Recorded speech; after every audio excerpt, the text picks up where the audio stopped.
नमस्कार। कार्यक्रम white paper में आपका स्वागत है। मैं हूं विनोद कुमार। दर्शकों, आज 42वां स्थापना दिवस था। स्थापना दिवस था शेर Kashmir institute of medical sciences का। और इस स्थापना दिवस के मौके पर उमर अब्दुल्ला, जो यूटी जम्मू कश्मीर के चीफ मिनिस्टर हैं, उन्होंने बहुत बड़ी बातें कही। एक तो ये कहा कि प्रधानमंत्री और गृहमंत्री को अपना वादा निभाना होगा, जो मेरे साथ या नेशनल कॉन्फ्रेंस के साथ नहीं किया गया है, वो जनता के साथ किया गया है, कि पूर्ण राज्य का दर्जा दिया जाना चाहिए। साथ साथ उन्होंने कहा कि इस दर्जे के, इस वादे के मुताबिक लोकसभा और विधानसभा के चुनावों में लोगों ने खुल करके मतदान किया। एक बड़ी बात ये कही। दूसरा, जो सर्वे दरगाहों और मस्जिदों को लेकर के हो रहे हैं, उन्होंने कहा कि ये सोची समझी साजिश है। और साथ साथ उन्होंने ये भी कहा कि सेकुलर संविधान में जो सेकुलर शब्द है उस पर अमल करने की सख्त जरूरत है। ये सीधी सीधी चेतावनी या चेताया गया है केंद्र सरकार को। और बड़ी बात ये कही कि स्कीम्स की जो स्वायत्तता है, ऑटोनॉमी है, उसको बरकरार रखा जानी चाहिए। खुद मुख्तियारी पर उन्होंने चर्चा की। पर हम बताते हैं कि उमर अब्दुल्ला, जो चीफ मिनिस्टर है जम्मू कश्मीर के, उन्होंने क्या कहा। बड़ी लड़ाई लड़नी है और वो लड़ाई जम्मू कश्मीर को दोबारा रियासत का दर्जा हासिल हो, हमें वो लड़ाई लड़नी है। हम उम्मीद करते हैं कि वजीर आजम साहब ने जो जम्मू कश्मीर के लोगों के साथ वादा किया, हमारे साथ नहीं, जम्मू कश्मीर के आवाम के साथ, पार्लियामेंट इलेक्शन के दौरान और उसके बाद इलेक्शन, असेंबली इलेक्शन के दौरान, इन दोनों इंतखाबात में जम्मू कश्मीर के लोगों ने बढ़ चढ़ के हिस्सा लिया। कहीं पे भी शिकायत नहीं आई कि उनको मजबूरन पोलिंग बूथ में लेके उनसे वोट डलवाए गए। अपनी मर्जी से गए, उन्होंने इस इलेक्शन को कामयाब किया, इस उम्मीद के साथ कि उनके साथ जो वादे किए गए, बिलखसूस रियासत का दर्जा वापस मिलने का, वो हमें वापस मिलेगा। अब वजीर आजम साहब, होम मिनिस्टर साहब महाराष्ट्र, झारखंड, इन चीज़ों में थोड़े बिजी थे। अब उनको वहां से फुर्सत मिली है, तो अब उनसे बात की जाएगी ताकि जल्द से जल्द जम्मू कश्मीर को रियासत का दर्जा वापस मिले।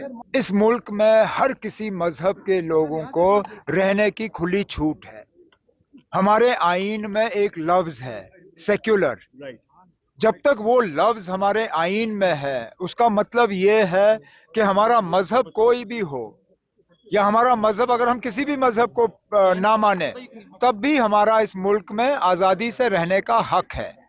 अब ये क्यों एक सोची समझी साजिश के तहत हमारे दरसगाहों को, हमारी मस्जिदों को टारगेट करने की कोशिश की जा रही है? मैंने बार बार ये कहा है, ठीक है ना, आप कहते हो आप मुसलमानों को अपीज नहीं करोगे, मत करिए अपीज, हम अपीजमेंट नहीं मांगते। लेकिन अपीजमेंट ना करने का मतलब ये नहीं है कि आप हमें निशाना बनाइए। Don't target us in the name of not appeasing us. Don't victimize us. Going after our mosques, going after our shrines, going after our way of practicing our religion, you are victimizing us. And this is not the India that Jammu and Kashmir was a part of. This is not the India our founding fathers envisaged. तो दर्शकों, आपने देखा कि किस तरीके से उमर अब्दुल्ला, जो chief minister, उन्होंने कहा मत कीजिए अपीज हमें, लेकिन टारगेट भी मत कीजिए। अब चर्चा करेंगे। ये भी बताया जा रहा है कि सोची समझी साजिश है, उमर अब्दुल्ला ने ये कहा है। हमारे साथ हमारे सहयोगी जुड़ चुके हैं। ठाकुर यशवर्धन सिंह, नेशनल कॉन्फ्रेंस से। ठाकुर साहब, आपका स्वागत है। डॉक्टर अभिजीत जसरोटिया, बीजेपी से ताल्लुक रखते हैं, आपका भी स्वागत है। जगदीप सिंह, जो कांग्रेस से ताल्लुक रखते हैं, जगदीप जी, आपका भी स्वागत है। तीनों पैनलिस्ट का स्वागत है। और तीनों ने ये ऑलमोस्ट सुन लिया होगा। सोची समझी साजिश है अभिजीत जी, ये उमर अब्दुल्ला कह रहे हैं। और कह रहे हैं कि अपीज मत कीजिए हमें, लेकिन टारगेट भी मत बनाइए। क्या कहेंगे अभिजीत जसरोटिया? विनोद जी, बहुत बहुत धन्यवाद आपका। देखिए, ये तो खैर पुरानी बात रही है हमेशा कि जब कभी भी ऐसी बात होती है तो इस तरह की राजनीति, खासकर अगर कश्मीर से आप देखें तो ये नेता यहाँ पर करते हैं। और मुझे समझ नहीं आती जब इस तरह की राजनीति करते हैं, और खासकर जब वो समाज को बांटने की बात करते हैं एक दूसरे के साथ, तो ये बड़ा दुर्भाग्य होता है कि एज ए सीएम जिस आप कुर्सी के ऊपर है, आपके लिए तो सभी लोग बराबर होने चाहिए। आप एक पर्टिकुलर अगर किसी के रेलेवेंस देख के अगर आप बात करेंगे, तो मुझे लगता है कि कहीं ना कहीं आप अपने पद के साथ वो जो इंसाफ है वो नहीं कर रहे हो जी। मेरा ये मानना है कि जो पूरे के पूरे अगर आप हिंदुस्तान की बात करें तो हम सभी के सभी लोग जहां पर रह रहे हैं और जिस देश के अंदर आज हम हैं, ये पूरी दुनिया की सबसे बड़ी डेमोक्रेसी है और इस चीज का हमें मान भी होना चाहिए। और अगर आप इस तरह की बात करेंगे तो मुझे लगता है कि जो पिछला आपको सारे का सारा रिकॉर्ड जब आप देखते हैं तो बड़ी दूर पीछे जाना पड़ता 1987 में कि जो लोग कश्मीर से विस्थापित हुए, जिनकी उत्पीड़ना के कारण, उनके धर्म विशेष के कारण उनको वहां से निकाला गया था, उस समय कौन कुर्सी पर था और किसने उस समय कौन सा रोल प्ले किया। अगर आप उस समय रोल प्ले करते तो बेचारे वो अपने घर से दरबदर ना होते वहां से। जी। आज आप इस तरह की जब राजनीति करते हैं तो बड़ा दुख होता है। जबकि मुझे ये लगता है कि अगर आप देखें जितनी खासकर पिछले 2014 के बाद देखें, अब जो कोई भी अगर केंद्र से कोई भी चीज आई है, मुझे बताएं कौन सी वंदे भारत के ऊपर लिखा हुआ कि केवल यहाँ पर हिंदू बैठ सकते हैं, मुसलमान नहीं जा सकते। एग्जैक्टली। कौन से एम्स के जो हॉस्पिटल लगे हैं उसके जी। बाहर कौन सा बोर्ड लगा हुआ है कि केवल इसके अंदर हिंदू जाएंगे, मुसलमान अपना इलाज नहीं करेंगे, या कौन सी ऐसी चीज है जिसके ऊपर ऐसा किया गया है। अगर आज 2000 चलिए। रुपए केंद्र से आता है, वो सायरा बानू के खाते में भी आता है, गीता देवी के खाते में भी आता है। जी, 25 जी। करोड़ लोग जो गरीबी से उठकर ऊपर आए हैं, उसमें हिंदू भी है, मुसलमान भी। तो आप किस चलो। तरह की राजनीति कर रहे हैं? चलिए, यशवर्धन जी से जानना चाहेंगे। यशवर्धन जी, आपने जब चुनाव लड़ा था तो ये डिमांड की थी कि हम आपको 370 वापस देंगे, अपना जो स्पेशल स्टेटस है। अब तो आप स्टेटहुड पर भी अटक गए हैं, वो भी आप कहते हैं कि अभी वो बिजी थे महाराष्ट्र के चुनाव में। आपने वादा किया था 370 वापस देंगे, 35 वापस। जी जी यशु जी।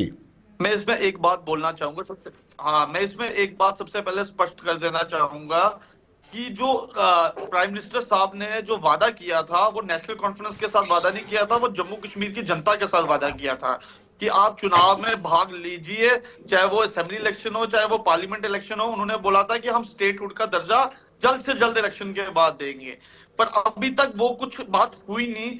मैं इसमें यही चाहता हूं कि लोगों की उम्मीद थी कि जम्मू में काफी लोगों ने मैंडेट दिया भारतीय जनता पार्टी को, इसी वजह से मैंडेट दिया कि ये जल्द से जल्द स्टेटहुड रिस्टोर करेंगे।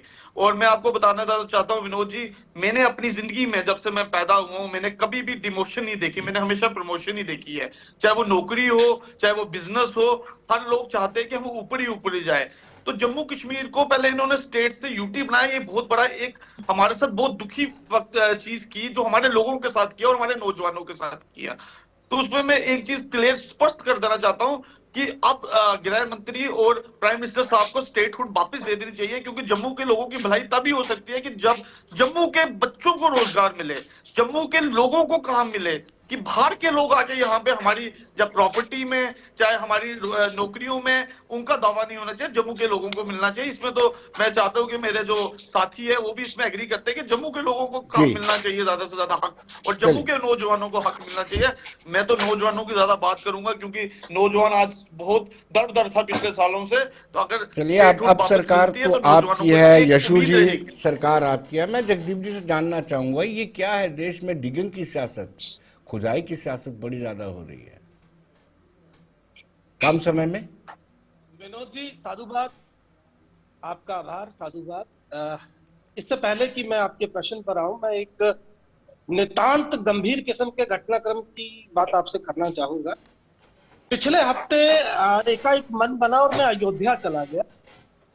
अभी रेलवे स्टेशन से मैं बाहर निकला ही था कि ये मेरा सौभाग्य था कि तीनों लोकों के स्वामी, वो त्रिकालदर्शी भगवान श्री रामचंद्र जी साक्षात मेरे सामने आए। मैंने दंडवत किया और पूछा, प्रभु आप यहाँ पे कैसे? तो उन्होंने कहा कि वत्स वो जो मेरा घर बनाया था वो उसकी छत टपक रही। फिर मैंने पूछा, प्रभु आप एक बात बताएं, आप पूरे ब्रह्मांड के स्वामी हैं, तो एकाएक आप यहाँ पे पहुंच गए, तो क्या वापस नहीं चलना? तो जानते हैं उन्होंने क्या जवाब दिया? उन्होंने कहा, जब से मेरी उंगली पकड़ करके मुझे लेके गए हैं ये लोग, मैं कई मर्तबा सोचता हूँ कि रास्ता भी अब मैं इनसे पूछूं। और फिर मैंने पूछा, आपने अयोध्या में इनका बंटाधार क्यों किया? तो उनका उत्तर था कि जब मैं अयोध्या में घूमने निकला तो मैंने हजारों केवट और हजारों शबरियों के घर टूटे हुए देखे, उनको बेघर देखा।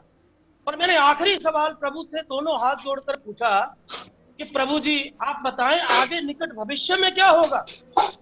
तो उनका उत्तर था, वत्स ये मूर्ख मुझे अब जमीन के नीचे ढूंढ रहे हैं, लेकिन मैं बता दूं इसी जमीन में मैं इनको इनके पाखंड, इनकी धूर्तता और इनकी बेईमानी के साथ गाड़ दूंगा। चलिए मेरी आंख अभिजीत जी, ये मैंने सपना नहीं, देखा था, जो जगदीप जी, मैंने जगदीप जी, आपको मैं जिक्र अभिजीत किया जी था। से जवाब चाहूंगा। अभिजीत जी बड़े हास्य तरीके से नहीं, अभी तो बात शुरू ही की मैंने। जी जी, अभी मैं वापिस लौटता हूँ, अभी तो बात वापिस लौटता हूँ शुरू आपके की पास। मैंने। अभिजीत से जवाब चाहता हूँ। जी अभिजीत जी, छात्र टपक रही है। देखिए देखिए, प्रभु राम की कृपा तो ये हुई कि आपके सामने तीसरी बारी पुनः नरेंद्र मोदी जी इस देश के प्रधानमंत्री बन गए। और वो बेचारे जो बचपन से ही जिन्हें कहा गया था कि प्रधानमंत्री पैदा हो गया, प्रधानमंत्री किंडरगार्टन जा रहा है, प्रधानमंत्री स्कूल गया, प्रधानमंत्री कॉलेज गया, प्रधानमंत्री आज कांग्रेस के प्रेसिडेंट बन गया, प्रधानमंत्री आज कांग्रेस का युवराज बन गया, वो बेचारा प्रधानमंत्री नहीं बन पाया। जी। तो अब देख सकते हैं प्रभु राम किसके साथ है किसके साथ नहीं है, ये तो सोचने वाली बात रहेगी ना। चलिए अभिजीत जी, और जो अभिजीत जी, खुद ही जिनको अभिजीत खुद जी, ही जिनको अयोध्या अभिजीत जी, के अभिजीत जी, लोगों ने अभिजीत जी, बताया। अभिजीत जी, एक सोने मिनट के वाली लिए, बात। एक मिनट के लिए आपको केदारनाथ रोकूंगा, के आप दोनों लोगों को, आप दोनों को एक मिनट के लिए रुकाना चाहूंगा। अभिजीत जी, सवाल पूछा था मैंने, बड़े हास्यप्रद तरीके से जगदीप जी ने वो पूरा वर्णन किया कि वो अयोध्या गए और राम जी ने कहा कि छत टपक रही है। देखिए, सबसे बड़ी बात ये आती है कि मैंने जैसे आपको पहले कहा कि जिस पार्टी के विचारधारा और जिस पार्टी के लोग किस तरह के हैं, वो आज आप सोच सकते हैं क्या सामने सामने ये फिर से बात कर कर उसी प्रभु राम के खिलाफ बातें कर रहे हैं। और सोच लीजिए इनकी बातों के अंदर तंज कस रहे हैं, तो वो भी किनका नाम लेके कस रहे हैं। अब सबसे पहले सोचिए कि इन जैसे लोगों को कि किस बात का जब जवाब लेने की बात आती है तो उनसे पूछना चाहिए कि जिस प्रभु राम की आप बात करें, जिस प्रभु राम के लिए उन कार सेवकों को जब गोलियों से भुना गया था, जिस तरह से मारा गया था, उस समय किसकी सरकार की और किसकी मदद से क्या कुछ हुआ था, वो आपसे हिसाब किताब उन्होंने लिया। उन कार सेवकों का, उन लोगों का उन्होंने हिसाब किताब आपसे नहीं पूछा। और आप जैसे इंसान को प्रभु राम जी दिख गए। अरे यहाँ पर उम्रें लग गई इतने साफ सुथरे स्वच्छ लोगों को इन सब चीजों को पाते हुए। आप तो जिस तरह की ओछी राजनीति कर रहे हो, यहाँ से पता चलता है कि ना तो आप राम के हैं, ना रहीम के हैं, ना किसी और के। आप तो केवल और केवल सत्ता के हैं, और सत्ता भी आपको नहीं मिल रही क्योंकि सत्ता का लोभ इस हद तक हो चुका है। एक पूरी की पूरी कहानी आपने बढ़ दी, मैं वहां गया, मुझे वहां पर मिले, वहां पर चले गए। अरे आप तो बुलाने पर भी नहीं गए थे वहां पर, आप बिन बुलाए चले गए। हमें पता है कि आपके लिए कितनी आस्था का विषय आपके लिए रखते हैं, और जिनके लिए आस्था का विषय लगता है उनके सेवकों का रक्त नहीं बहाया जाता जो आप लोगों ने बहाया था। याद है ना आपको? चलिए जशु ये उमर अब्दुल्ला ने ये भी कहा है कि आप टारगेट बना रहे हो, मुसलमानों को निशाना बना रहे हो। भारत सेकुलर देश है, इसमें अमल रहने दीजिए। क्या वाकई में आपको लगता है कि यहाँ पर सेकुलर नहीं है, भारत सेकुलर नहीं है, या डेलिबरेटली मुस्लिमों को निशाना बनाया जा रहा है? जी यशु, मैं आपको एक चीज का जवाब देना चाहूँ। हाँ जी, हाँ जी, मैं आपको एक चीज का पहले जवाब देना चाहूंगा विनोद जी। जैसे मेरे बड़े भाई अभिजीत जी ने बोला, उन्होंने एक बात बोली कि भगवान राम सबके है, हर इंसान के भगवान राम है, वो खाली एक ही पार्टी के भगवान राम नहीं है। जैसे उन्होंने बोला, मैं एक चीज बोलना चाहता हूँ कि अगर ये भगवान को छोड़ के सियासत करना शुरू कर दे तो ऊपर वाला इनका और साथ देगा। क्योंकि आप देखिए अयोध्या के आसपास सारी सीटें भारतीय जनता पार्टी हार गई। अब मुझे आप बताएं कि वहां के आसपास के लोगों ने भारतीय जनता पार्टी को टोटल इग्नोर किया और टोटल उनके खिलाफ वोट दिया। और दूसरी बात, जो आपने सवाल पूछा उसका मैं जवाब देना चाहूंगा, आपको स्पष्ट कर देना चाहूंगा। मैं एक हिंदू होके मेरा फर्ज बनता है कि हम हर धर्म की यहाँ पे इज्जत करें, और हर धर्म की हमें इज्जत करनी चाहिए, और हर धर्म को हमें ऐसे करना चाहिए कि हर धर्म को पार्टिसिपेशन मिले, और हर धर्म को कोशिश करनी चाहिए कि हर धर्म को अलाउ हो हर चीज करने का। मुझे लगता है एक हिंदू होने के नाते और एक ह्यूमन बीइंग होने के कारण हमें हर चीज को प्रैक्टिस करना चाहिए। और मुझे लगता है कि किसी भी धर्म को टारगेट नहीं करना चाहिए, चाहे वो हिंदू धर्म हो, चाहे वो मुस्लिम धर्म हो, चाहे वो सिख धर्म हो, चाहे वो ईसाई धर्म हो। हर धर्म को हम खुल के, हमें इस जम्मू कश्मीर में खासकर इस हिंदुस्तान में हमें हर धर्म को हमें अलाउ करना चाहिए। क्योंकि जनाब जब हम पैदा होते हैं ना, तो हमें पता नहीं होता कि हम इंसान के बच्चे पैदा होते हैं, उस टाइम हमें पता नहीं होता कि हमारी जाति या मजहब कौन सा होगा। तो हमें हर मजहब की इज्जत करनी चाहिए। मेरा तो एक सेकुलर कैरेक्टर है, मैं तो यही बात बोलूंगा। और मैं बोलना चाहूंगा कि राम हम सबके हैं और राम सबके दिलों में बसते हैं। खाली सियासत के लिए हमें बार बार राम रहीम नहीं करना चाहिए। हमें हमेशा जो चीजें, इन चीजों को हमें पूजा पाठ हमें मंदिरों में करनी चाहिए, और मंदिर तक ही उसको रहना चाहिए, उसको सियासत में नहीं लाना चाहिए। मेरा तो ये मानना है। जगदीप जी, संभल जाने की बड़ी इच्छा है, राहुल गांधी की भी है और अखिलेश यादव की है। क्या, मैं कांग्रेस के हवाले से पूछना चाहूंगा, क्या उस पर सियासत हो रही है या वाकई में आपको हमदर्दी है उस पूरे मामले पर? विनोद जी, मुझे कोई अफसोस नहीं है, कोई दुख नहीं है। जिस तरीके से अभिजीत जी ने बात रखी, इनसे ऐसी ही तवक्को हुई। मैंने जो कहा वो भगवान श्री राम पर तंज नहीं है, वो उन मूर्खों पर तंज है जो धर्म और जाति के नाम पर देश को बांटने पर उतारू है। वो सवाल है उस प्राइम मिनिस्टर से जो ये कहता है कि कपड़ों से पहचाने जाने वाले लोग हैं ये, जो ये कहता है मुर्गा मटन मसल पता नहीं कहां कहां से मछली से होते हुए मुद्रे तक पहुंचने वाला हमारा प्रधानमंत्री जब ऐसी बातें करे तो इनको डिफेंड करते वक्त सोचना चाहिए। और मैंने ये बताया इनको कि ये जो भारत खोदो योजना आपने शुरू की है, मुझे छोड़ दीजिए। क्या कहा था आरएसएस के मोहन भागवत ने आज से 2 साल पहले कि हर मंदिर मस्जिद के नीचे मंदिर देखना बंद कीजिए। और मैं पूछना चाहता हूं, आपने संभल की बात की, क्या कानून है इस देश का? चंद्रचूड़ सिंह चले जरूर गए हैं, लेकिन एक ऐसा सवाल छोड़कर गए हैं जो उनकी आने वाली पुश्तों से भी ये देश पूछेगा। उन्होंने प्लेसेस ऑफ वर्शिप एक्ट को दरकिनार करते हुए एक ऐसा रास्ता बना दिया। और संभल में क्या हुआ विनोद जी? क्यों ना जाए हम वहां पे? एक ही दिन में सुबह याचिका लगती है, दोपहर को आदेश आ जाता है, और जब तसल्ली नहीं होती पहले दिन, दूसरे दिन सुबह सवेरे फिर पहुंच जाते हैं ये लोग नारे लगाते हुए। आप मुझे ये बताइए, आपने उस प्रभु को, जिस प्रभु श्री रामचंद्र का मैं जिक्र कर रहा हूं, आपने कभी उनके किरदार को समझा भी है? कभी आपने सोचा भी है? विनोद जी, मैं 2 मिनट आपसे और लूंगा। कदा निलिम्प निर्झरी निकुंज कोटरे वसन विमुक्त दुर्मति सदा शिरे समंजलिम बहन विमुक्त लोल लोचनो ललाम भाल नगनता सुभक्ति माचु जातिना निथा गतिन। तो पहले आप समझिए किस प्रभु राम की बात कर रहे हैं, जिन्होंने छबरी के जूठे पेड़ों को खाया, जिन्होंने केवट के साथ जो संवाद किया वो आज भी आप सुने तो आपकी आंखों में आंसू आ जाएंगे। हम उस प्रभु राम की बात कर रहे हैं जिन्होंने एक वचन की खातिर 14 सालों का वनवास झेला।